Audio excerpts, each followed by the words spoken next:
am the god of Hellfire, and I bring you... Watchers in the fourth dimension. By the Corsair, or that fellow in the cassock who's learned to start behaving himself. Chapel the traitress, I call her.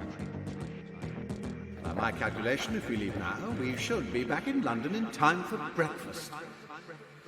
Hello and welcome to a bonus episode of Watchers in the Fourth Dimension. I'm Anthony. I'm Julie. And I'm Reilly, and you must have carried out a human sacrifice before now. This episode, it's Reilly's very first Big Finish experience as we discuss Operation Hellfire, a full cast audio play featuring the Third Doctor and Joe Grant. As this is a bonus episode, we're going to skip the mail and instead dive straight into our behind the scenes segment. The idea for this one came about when David Richardson, who is the producer of the Third Doctor Adventures, noted that the Third Doctor had painfully few stories set in the past in his televised adventures. So he emailed Jonathan Barnes, who is the writer of this one, and asked him to write a pure historical in the style of what might have come about had the format continued into the Pertwee era. Barnes has been writing for Big Finish since 2012 and has contributed 11 audio plays to the Doctor Who ranges and associated spin-offs, such as Torchwood, along with a further 4 short trips. For this story, he actually considered making it as a celebrity historical, focusing on the real-life writer Dennis Wheatley, but instead decided to go with the fictional Wing Commander Douglas Quilter. As director here, we have Big Finish executive producer and the voice of the Daleks himself, Nicholas Briggs. His contributions to the Whoniverse are far too numerous to list on this show, but suffice to say that he's had a long and illustrious career with Doctor Who. We had a secondary director, Sam Clemens, who played Hegley, also handled some of the directorial duties, specifically the scenes featuring Ian McNeice as Sir Winston Churchill, as they had to be recorded separately. Clemens also happens to be the son of Brian Clemens, who originated The Avengers, and he himself is a Big Finish regular, working both as an actor and a director. Sound design is provided by Scott Ampleford, who has made his only contribution so far to dramatize Doctor Who, although he did provide most of the music for the Doctor Puppet series on The Fan Show, which the BBC put out on YouTube during the Capaldi era. The final product was released as part of the Third Doctor Adventures Volume 6 box set, along with another story called Poison of the Daleks. The set was released in May 2020, and rather fittingly, it was within a week of the 75th anniversary of VE Day, and that's Victory in Europe, which marks the defeat of the Nazis and their allies. With that, let's discuss this, and let's start off. Reilly, your first Big Finish experience. What did you think? I hadn't listened to an audio play or an audio book in quite a while. I usually will read a book instead of listening to it on audio, and other than that, just like everyone else, I'm watching television or watching film. I had forgotten how audio plays and audiobooks really try to engage into the atmosphere, because they have to fill out so much and try to really pull you into this world. And so the sound sphere, for lack of a better word, was quite a treat. It's something I hadn't experienced in a long time, so I really enjoyed that element of it. It's really wonderful to hear you say that, because pretty much every time Anthony and I listen to one of these, it's one of the first things we talk about is just like they keep nailing that soundscape, both through music and just everything that's happening in the background.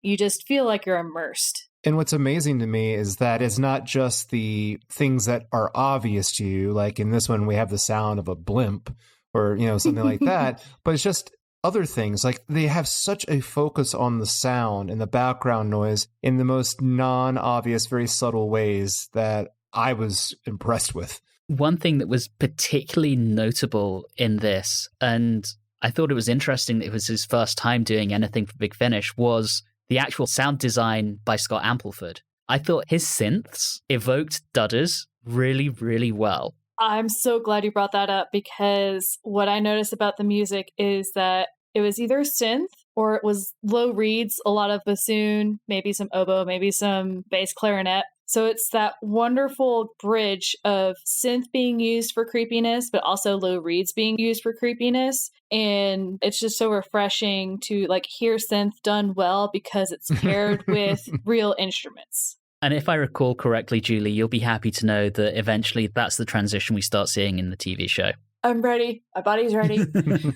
The other thing I wanted to touch on before we got into the story itself is this is the first time that we as a podcast have covered a story where they have very consciously completely recast the Doctor. Obviously, John Pertwee passed away way back in 1996. And Big Finish, a few years ago, brought in a gentleman by the name of Tim Treloar to evoke the character of the Third Doctor. What did you guys think of that?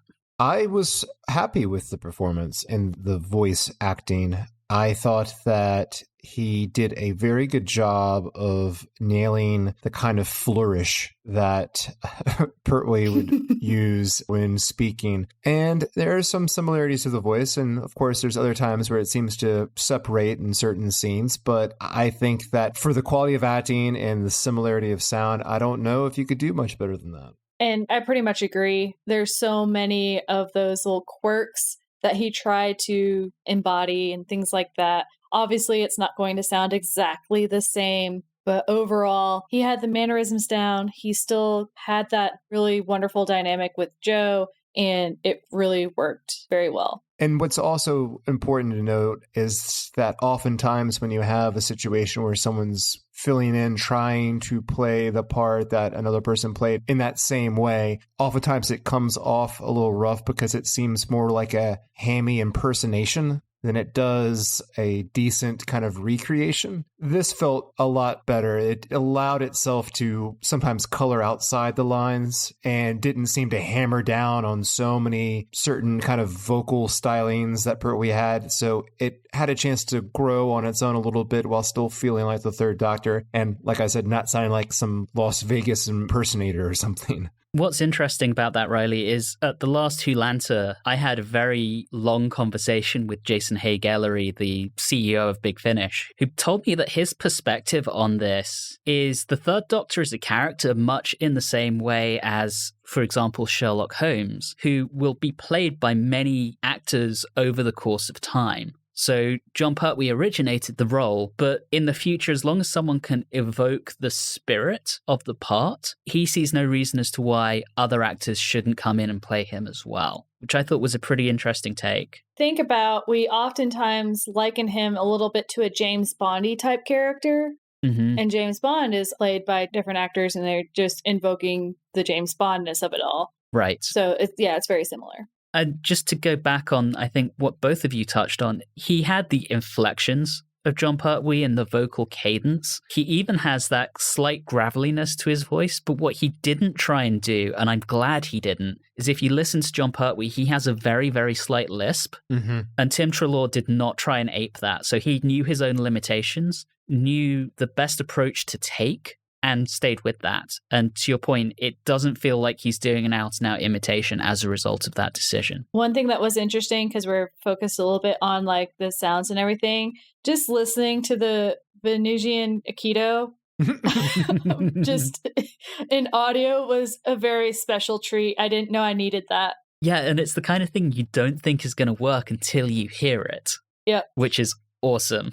It does help having seen him do it on screen, because then you can like visualize it in your head, because otherwise it still works, but it's not quite the same. I have to admit that it gave me quite a chuckle when they put that into the story. I really enjoyed that.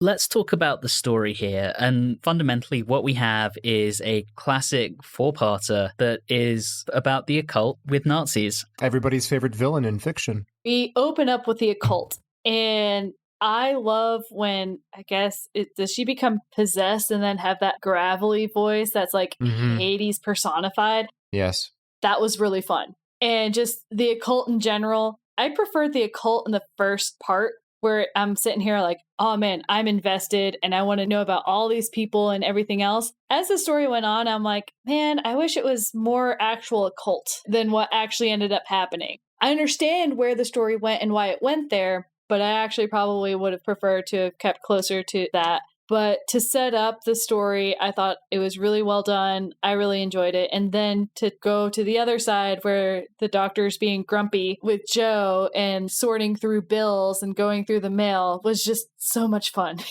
Yeah, it was a classic opening in a way. It feels how the show has worked before. It's such a close comparison. It feels like the demons a bit. You know, Joe and the Doctor are unaware of this activity that's happening outside of them, and they're just kind of going through a mundane situation until the television broadcast and then they head over. And guess what? We have yet another instance of the Time Lord saying, "Hey, Doctor, we need your help. Go do this thing for us." Again. This Time Lord is the worst as well. Oh, absolutely. She sucks. But at least this time they didn't use him as UPS or FedEx.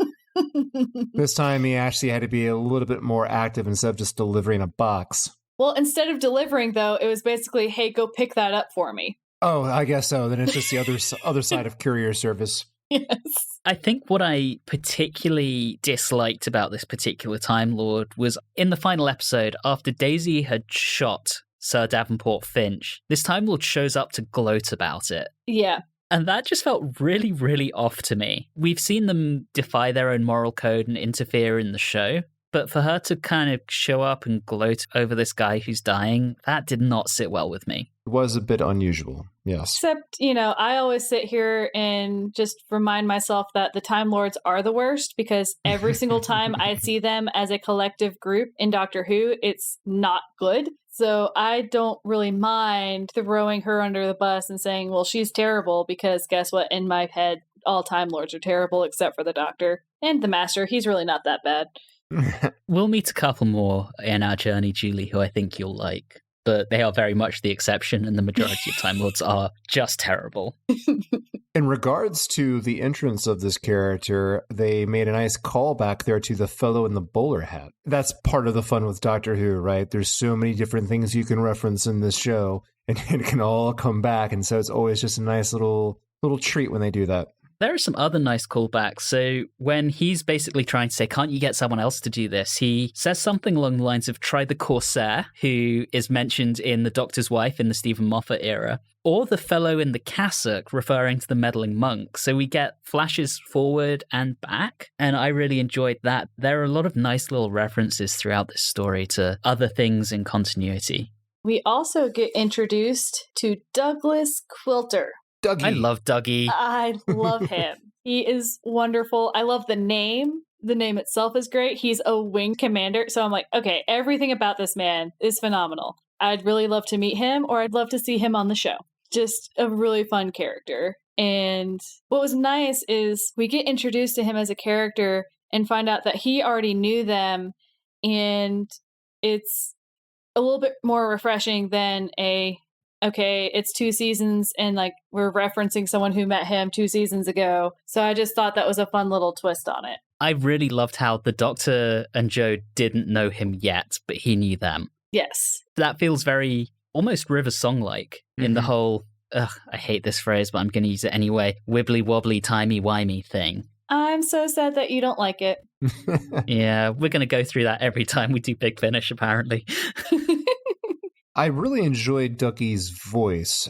I do feel like they did put a change in there when we went back into the 40s from meeting him in their time. But I also feel like there was a slight change when we come back and we meet him at the end again. I felt like there was a change on our bookend Duckies in the voice for some reason. And I couldn't put my finger on it. I just feel like the first meeting, there's a little bit more like panache to when he spoke. And then it didn't seem to be there in the second time. I think part of that could be because he was doing a book reading. Yeah, maybe that's it. And I loved that, again, another one of those instances where we had the book reading and then it switched to a different conversation and then it went back to the book reading. And I really enjoyed that. I really liked that flow in part 1. And I wish they had kept it going a little bit longer. Yeah. On that note, though, what I thought was particularly interesting here is the setup unusually took all of episode 1. Oh, yeah. Mm-hmm. You know, I think when we're watching the TV show, the setup takes 5 to 10 minutes, and then we are cast off to Peladon or Solos or wherever. Whereas here, it's a full episode before we're cliffhangered in the past. It's very different. It is very different, but I like it. And since it's, again, in the audio format, and it follows a little bit more closely to like written word than an actual episode would be, so it is able to take its time to fully grow. Yeah, exactly. We eventually get back to the 1940s and encounter young Dougie Quilter, who Reilly has obviously said there's some manipulation on the voice, and Big Finish are good with that. They do a little vocal processing on Tom Baker now to make him sound younger in his audios. It might be simply through acting, but I wouldn't be surprised if they do something to make him sound younger too. But as the plot progresses, we find out about this character, Herr Littmann. Herr Littmann. Person that I really wanted to meet because I wanted to hear someone with a really heavy German accent. Turns out he doesn't exist. And that's such a classic setup too, right? Because a Nazi occult story, there's got to be a crazy German scientist somewhere, right? Or doctor involved. Everyone's heard about Nazi occultism. Oh, yeah. And I understand the appeal in stories because, you know, historically we look at it from a point of view of like, wow, this very powerful group that conquered Europe, they were actively involved in this stuff, so they actually believed it. It's such a conundrum in our minds that, you know, a group that had so much power and that was so successful at attaining power actually believed in stuff that we think is probably just a joke, voodoo, right? Is it though? I was about to say, it went really silent. Are you guys hiding something from me? Wait, I understand it. That's why you invited me on. You guys are going to sacrifice me, aren't you? Yeah. Yes. Yeah. Oh, God. As you well know, The Demons was almost all of our favorite episodes. Like, it's so good. So we're just going to continue going down the occult path. And I think that's very deliberate to kind of evoke that here. Obviously, we have to call out I don't want to say it's a guest spot. It's little more than a glorified cameo, but bringing in Ian McNeice as Churchill. I loved it. I really like how Doctor Who now has an established Winston Churchill, and it's always the same actor. He's been in several other Big Finish plays, as well as his time on screen in the Matt Smith era. I think it's fantastic. It's just such a nice way of tying it all together. I was concerned. I did not look at the cast listing before I listened. And when they introduced and they had him on the phone, but you couldn't hear his voice because it was on a conversation going on in the background, and I immediately thought, oh, they couldn't get Ian McNeice for this, could they? And then he shows up. I was so happy about that. It was such a wonderful surprise. I like that setup of like, okay, maybe he's not in here. Oh, wait, we did bring him in. In a show where the main character switches faces, we decide, you know what, Churchill has to be the same. Yes. And I love it. Now, in this episode, and I rewound, and I still don't believe that I heard it correctly, but did they make mention of something called the Club of Curious Scientific Men? Yes. Okay. All right. I just wanted to clarify that. I specifically wrote this down, and it's the Club of Curious Scientific Men. First off, I just love the fact that since the Doctor has been trapped on Earth for so long, that he has clubs that he goes to. Yeah, and, you know, this is very kind of London establishment. You join a gentleman's club, and there's nothing more impressive than taking someone for dinner or a drink at your club. And given the slight poshness of the Third Doctor, it's absolutely something that he would do. I love it. Oh, one of the things that we got, it wasn't from the Doctor, but we had I'll explain later. I noticed that. From Joe. This is the first time we've brought up Joe. And Julie, you and I obviously have encountered her on audio before when we did The Doll of Death. But what I couldn't help but notice is how much older Katie Manning sounded here than she did in The Doll of Death. I thought the last time we heard her, she sounded, you know, a little bit older than she was when she played Joe, but I thought here she sounded significantly older. Was that just me? No, I'm glad you brought that up. I felt the same way, but I don't know. Would that just saying that, is that mean? I don't know. We all get older. I think there are things that Big Finish could, I mean, like they do with Tom Baker, where they process his voice a little bit to make him sound younger. I think they could have done that here. At times, it took me out of the story a little. Yeah, a little bit. Because the one with the Doll of Death is she was telling the story. It was a little bit like kind of in the past type of thing. I know it's definitely, for some of the other ones, it was way back in the past. And that's how they got around the age issue. It didn't bother me, I don't think, as much as it bothered you guys. But I can understand it. That's fair. And yeah, I mean, to Reilly's point, you can't be mad at her for getting older because it's something that's going to happen to all of us at some point. I just think maybe they could have done something to make her sound a little younger. And also, she has the disadvantage of being the only original player. So in our minds, her voice, we know that backwards and forwards. And when it's her voice, but it sounds just a little bit different, it really is noticeable compared to having another person play the third Doctor, that we just kind of like, we brush that off because it doesn't, I guess it's kind of like the uncanny valley feel. Like this is very close, but something is off. And so we are noticing that little bit compared to something that's obviously not even the exact same. Yeah, she's the anchor point, basically. But I did enjoy Jo in this. Every once in a while, I'm like, man, can we give Jo a little bit more to do? But then I think towards the end, she was doing... she kicks on there. Yeah, towards the end. Although I will talk about how her efforts of improvisation need a little bit of work. Yes, they do. Across this story, there were a few moments where I thought the dialogue felt a little... Stilted? Yeah. Yes. And it wasn't just her. I suspect that's in scripting rather than performance. Yeah, I think I would agree. But one person I think who nailed it is whoever played Daisy Chapel. Oh my gosh. She stole the show for me. She was phenomenal. She was a zealot. She believed with her entire being. And that was just something that was kind of really fun to see. Because a lot of times in these Big Finish especially, it's someone believes something and then the whole point is Jo or the Doctor trying to convince them that no, they're wrong. There was none of that was going to happen with Miss Chapel. I actually really enjoyed that she was like, nope, this is what I believe. It's very much this. She didn't like men and she wanted the Nazis to win. That was it. Which, knowing what we know now and having defeated the Nazis and understanding what they stand for, makes her particularly abhorrent as a character. So yes. I think for us to step back and praise her performance shows how strong she was in that role. Yeah. Again, there's a difference in she was the best performer and she was the most interesting character versus I side with her and agree with her. Exactly. Big difference. But, you hear plenty of stories about people getting hate mail because of the characters they've played. And I want to emphasize that that's not what we think here. We recognize she's playing a character and we appreciate the way she played that character. And she's so cunning. She stole the Doctor's cloak to put on the Scarecrow to mislead Jo and Dougie and try to kill them. That was brilliant. Yeah. There was one element of her that I never quite understood. She was particularly mad at Sir Davenport Finch for killing Sally. And I thought, okay, there's some kind of connection here. Maybe she's related to Sally, or, maybe Sally was her lover, or, a close friend. So, did you listen to the interviews? You know my answer to this, Julie. I'm going to say no, and then you're going to tell me that I should every time.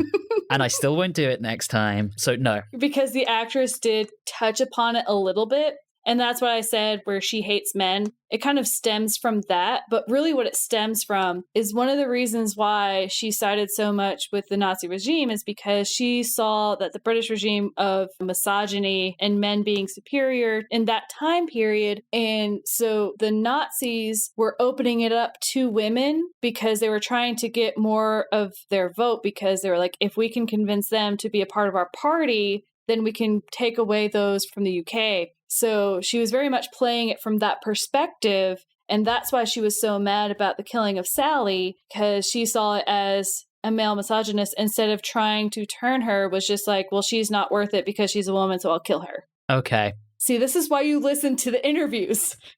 Yes.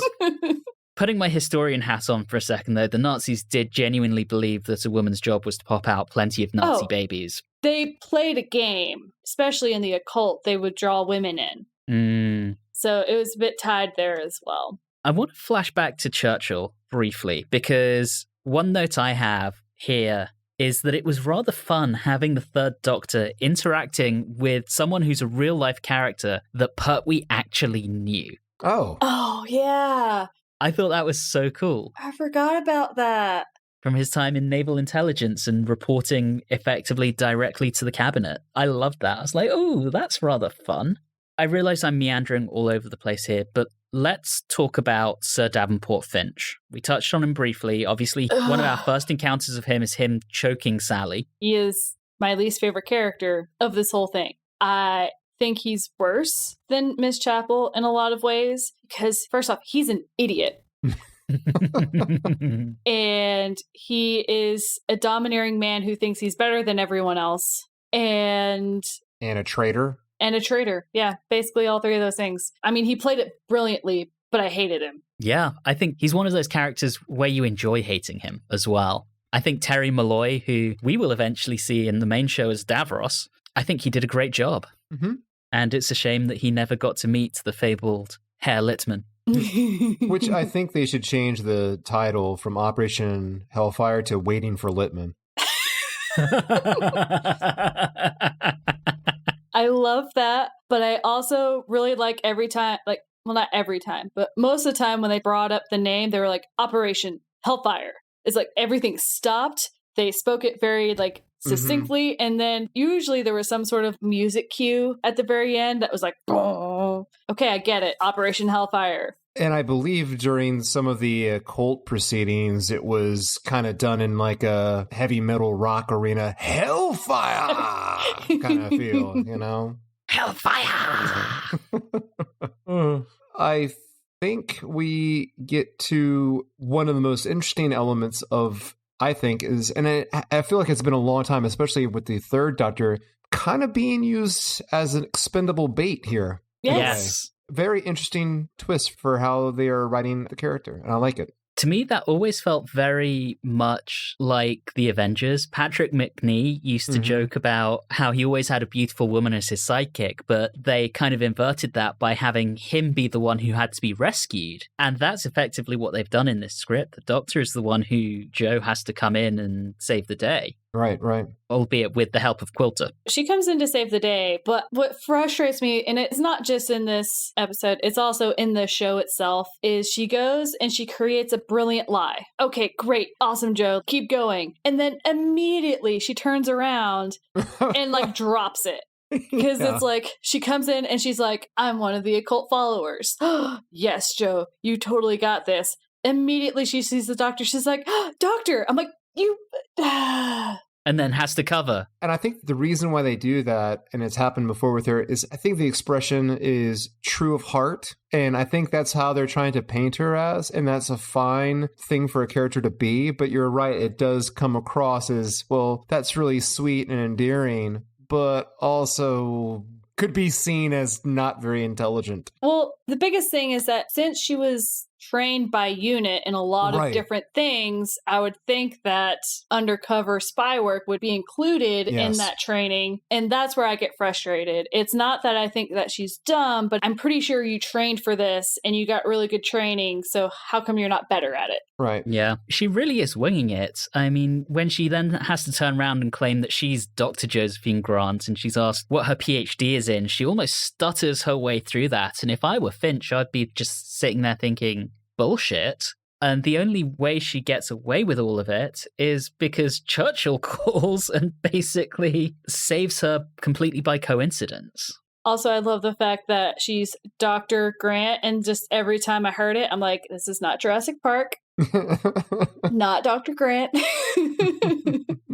But anyway, I digress. Let's talk briefly about Hegley. I love this character. I love the character. I don't think they went far enough with him. Yeah, I got the impression he was one of the ones who originally had to guard Finch, and through one way or another, Finch convinced him to join him instead, which I don't get. I would have liked to know how. I think it's because it's what I found one of the most wonderful parts of the entire production here was at the very end, and I know we're jumping around here, but he's taken into custody and given an opportunity to kind of like explain himself, right? Mm-hmm. And in it, he talks about it feels good to have certainty, be a part of something that you believe is right. And I couldn't help but think, but in fascistic thinking, that is something in that kind of mind and that social grouping, that has got to be something that's very attractive to people, is that if you convince yourself, then you'll always be right. And what you believe is always right. And to have that type of certainty in what is clearly a world and universe that is very uncertain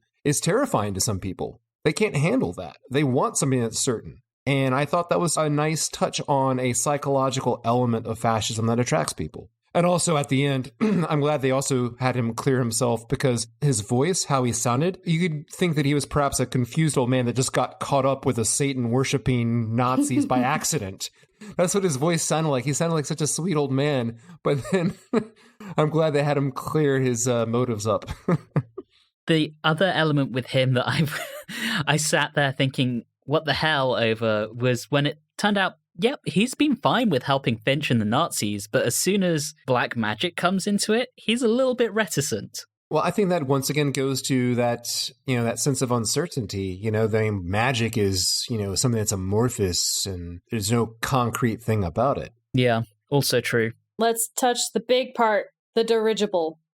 Yeah. In this plan. Giant blimp. Yeah, not too sure about the plan. It's not great. Not a great plan. Now, she believes in it full-heartedly, but it's not a good plan. No, it's going to kill thousands. And I don't want to belittle the loss of life, but could we bump those numbers up for a little more dramatic effect? Because it kind of gave the feeling of, my dirigible will give food to people that is poisoned. There will be hundreds of people in this county that will have food poisoning, and it will be all due to me. Ha ha ha. Yeah, it was a bit of a damp squib as a plan goes. Right.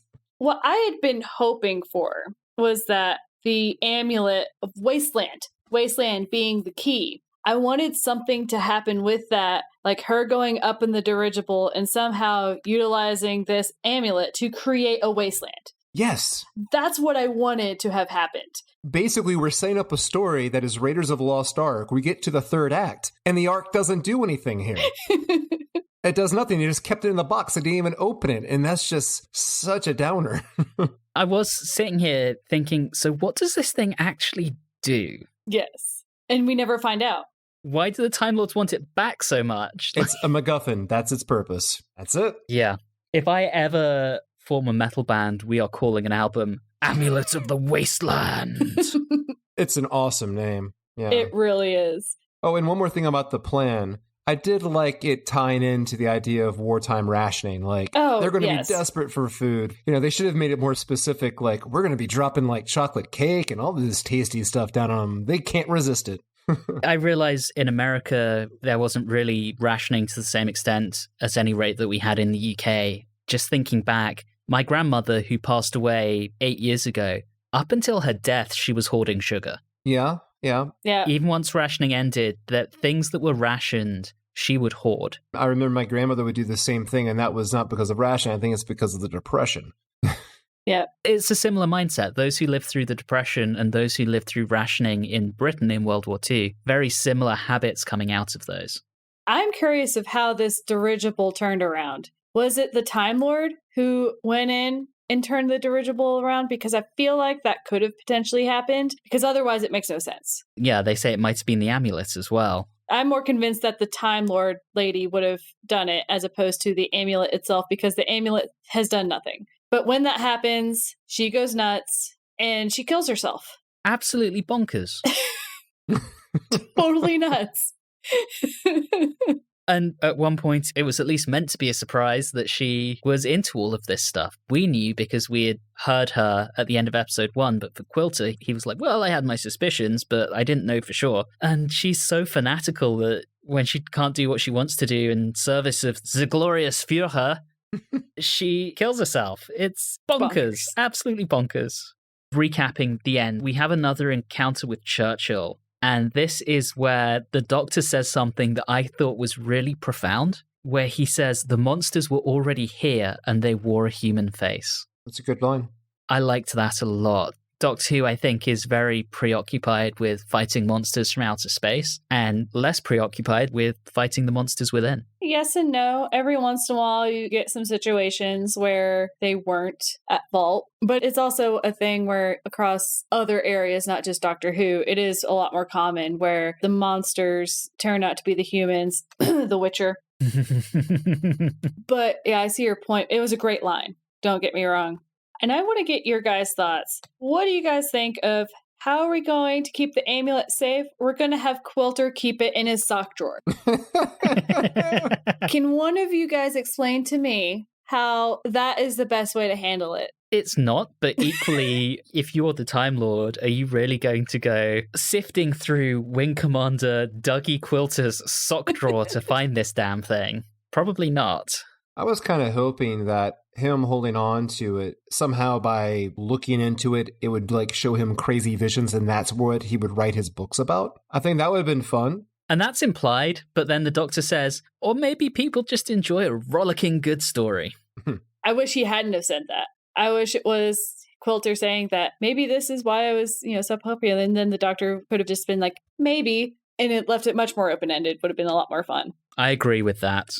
And I mean, I really felt like there were a few misses in this story. We've already touched on the dialogue, which at times was not great. I mean, it was clumsy. There was a point where Daisy had a gun and she's going to hand it over and she says, "Take this gun," which I took from the Wing Commander. And it didn't flow well. And I think there were a few elements in the story. At one point with the Time Lord, I already mentioned how she kind of gloats over Finch. She's quite cruel to him. And I was like, wait, are we going to find out that she's not actually a Time Lord? And no, that never happens.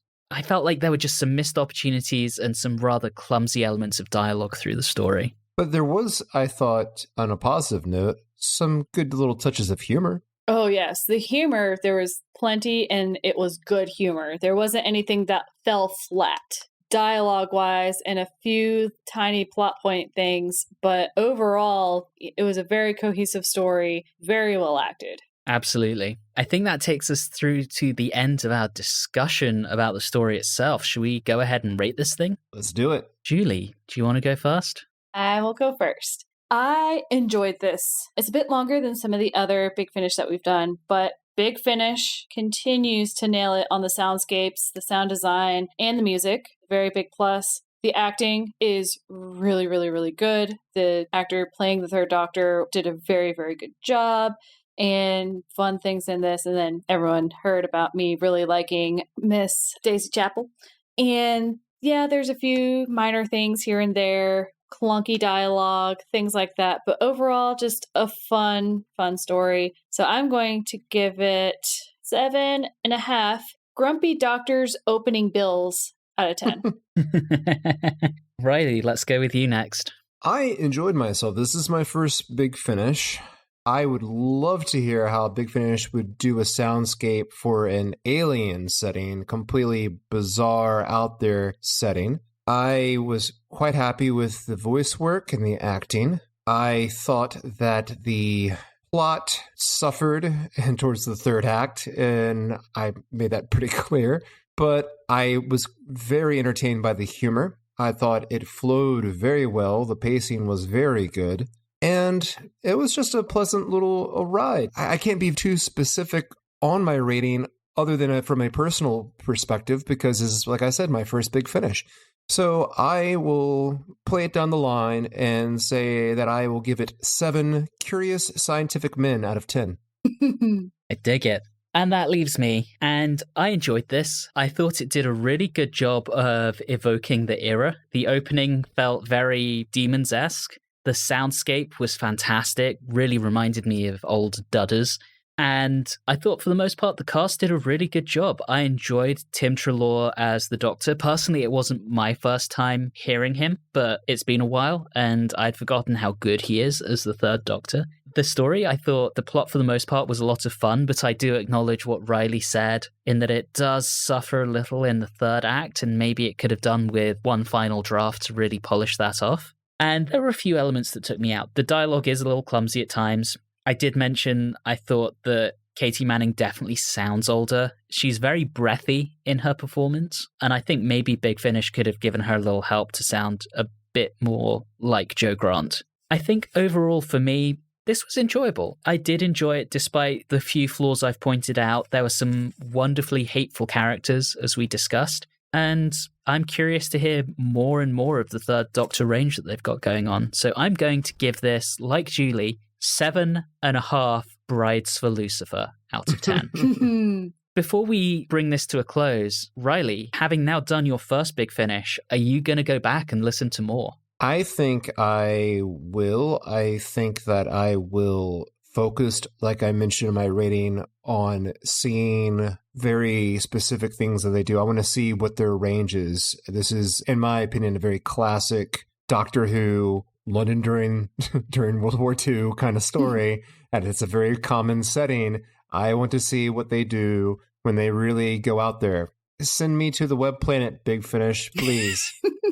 Will you join us for future Big Finish bonus episodes? Yes, I think so. This was enjoyable. I was kind of caught by surprise. Like I said, I'm not necessarily a fan of audiobooks or audio plays, but I was thoroughly impressed with the production value of this. Julie, we got a convert. One of us. One of us. All right, with that seems like the perfect opportunity to wrap this up. Reilly, we're so glad that you joined us for this. Glad that you enjoyed it and that you'll be coming back for more Big Finish. In the meantime, we'll be back next time round with a regular episode, and if my timing is correct, that should be the Season 9 retrospective. But thank you so much for listening, and as always, have a good one.